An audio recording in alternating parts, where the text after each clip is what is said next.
1394년 태조 3년 갑술년 8월 14날 마침내 태조 임금은 한양성을 새 도성으로 책정한다는 교서를 내렸습니다.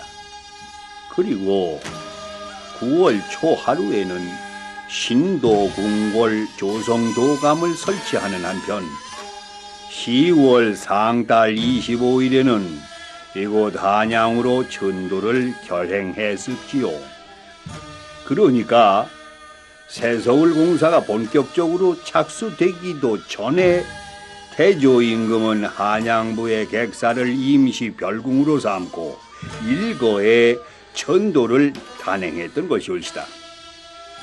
새서울 공사는 대묘와 새 궁궐을 짓는 일부터 착수하게 됩니다.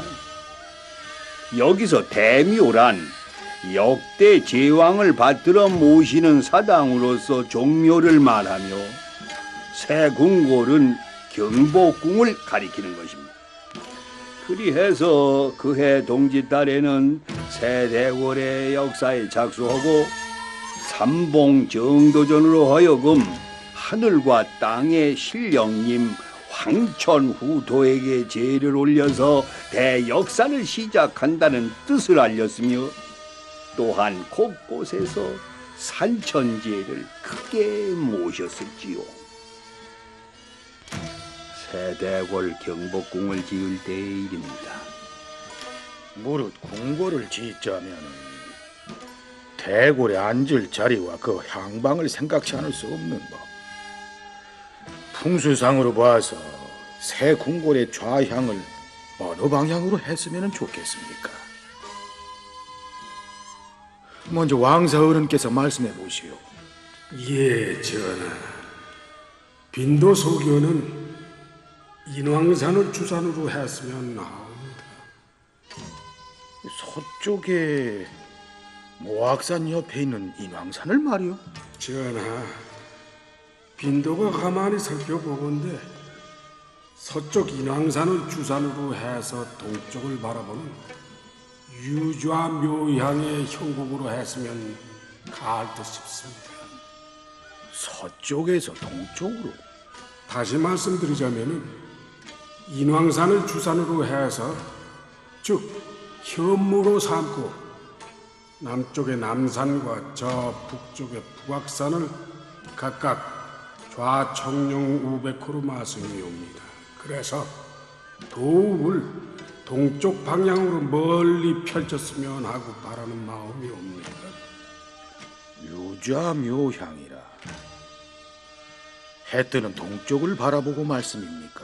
관세음보사. 상감마마, 신 정도전 나래입니다. 신이 가만히 살피건대 소신은 왕사 어르신과 다른 뜻이 있는 줄로 아뢰옵니다. 무학대사하고 생각이 다르다고? 예, 전하. 그렇다면 말씀해 보구려.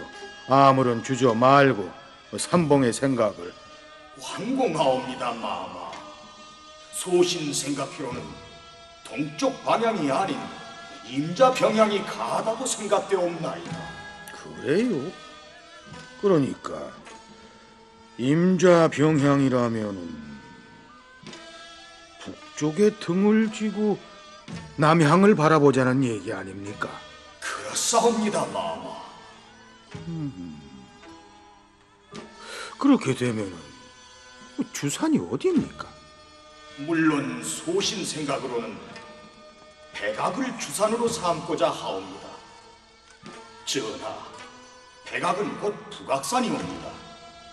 그러니까 임자 병향으로 하여 백악이 현무가 되고 인왕산이 백호, 저 동쪽 방향의 낙산을 청룡으로 삼는 것이옵니다.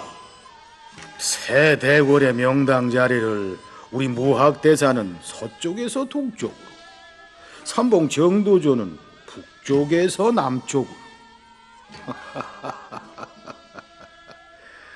알 수 없는 일. 그렇다면은 왕사 어른께서는 이 정도전 대감의 소견을 어찌 생각하십니까? 전하, 북방에서 남방을 바라보는 것도 나쁠 것은 없사오나 구중궁궐 대궐의 앞날과 종사의 만년 대계를 생각하고 드리는 말씀이옵니다. 대궐의 앞날과 종사라고요? 그게 무슨 뜻입니까? 관세음보살, 삼봉 당신은 왜 임좌병향을 주장하시는 겁니까? 마마 통촉하소서. 천하비제의 소신이야 알기로 군왕이 동쪽을 바라보는 일은 자고로 없었으니옵니다. 지금껏 소신은 그런 말은 듣지 못하였사옵니다. 군왕이 동방에 임하지를 않는다? 예, 상감마마, 소신이 중원의 오랜 역사와 주역사 등등을 상고하건대 그러한 경우는 전에도 없었던 것으로 아옵니다. 옛날 옛적서부터 군왕이란 모두 남방을 향하고 정사를 보아왔사옵니다. 소신이 과문한 탓인지 아직은 동쪽을 향하여 국사에 임하였다는 기록을 알지 못하고 있나이다. 무릇 군왕은 북쪽 방향에 등을 지고 따뜻한 남쪽을 향하여 정사를 다스림이 10배 마땅하고 올바른 일인 줄로 아옵니다. 전하, 소신 정도전 간절히 엎드려 바라옵나이다. 상감마마, 깊이 통촉하소서. 왕사 어른께서도 좀 더 확실하게 말씀을 해보시오. 왜 동쪽 방향을 생각하고 계셨는지. 상감마마, 부디 여러 대신들의 중의에 쫓아서 결정하옵소서. 나무 관세음보살. 그리하여 오늘날 우리가 보는 경복궁의 좌향은 삼봉 정도전의 주장을 쫓아서 임좌병향으로 남산을 바라보고 정해진 것이라고 합니다. 그러자 무학대사가 탄식하시기를, 아뿔싸, 내 말씀에 귀를 기울이고 따르지 않으면 200년 안에 무학예기가 확되지 않았음이 드러날게.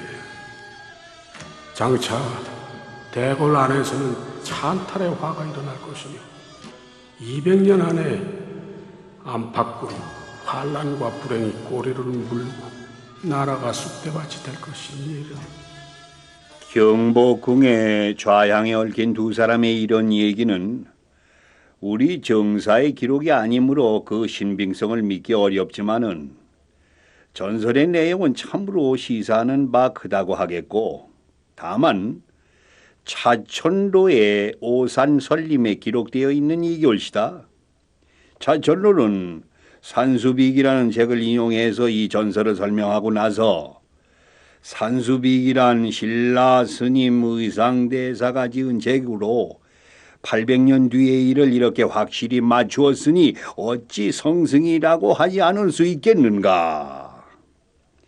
그 산수비기에서 이른바 스님이란 무학을 이름이요 정치성 가진 사람이란 정도전을 일컬음이다 라고 적어놓고 있습지요. 어쨌거나 무학대사의 탄식과 예언이 맞아떨어졌는지 왕실에서는 4년 만에 정한대군 이방원에 의한 피비린내 나는 왕자의 난이 2번씩이나 일어났고, 또한 5세대를 못 내려가서는 세조 임금의 왕위 찬탈의 비운이 일어났으며, 그리고 200년이 채 못 되어 1592년 선조 임금 25년에는 임진, 정유, 양난이 발생함으로써 나라가 초토화되는 비극을 맞게 됐습니다.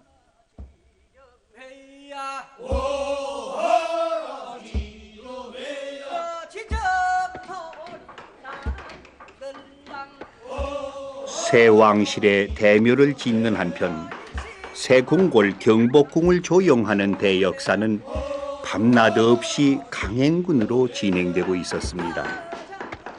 궁궐 조성 도감의 빈틈없는 지휘 감독 아래 전국 사찰에서 승려들을 불러들여 사역을 시키고 경기와 전라도 주민 15,000여 명을 정발하여 부역에 동원하는가 하면 곳곳에 흩어져 있는 목수들도 모두 한양으로 몰려들었었지요. 태조 임금은 정사를 뒤로 미루시고 틈만 나면 공사 현장에서 살다시피 하셨으며 삼봉 정도전 이하 대소신료들 모두가 하루에 한 번씩은 공사장을 내왕하고 무학대사께서도 궁궐의 기초를 정하는 일에 몸소 손을 쓰고 계셨습니다.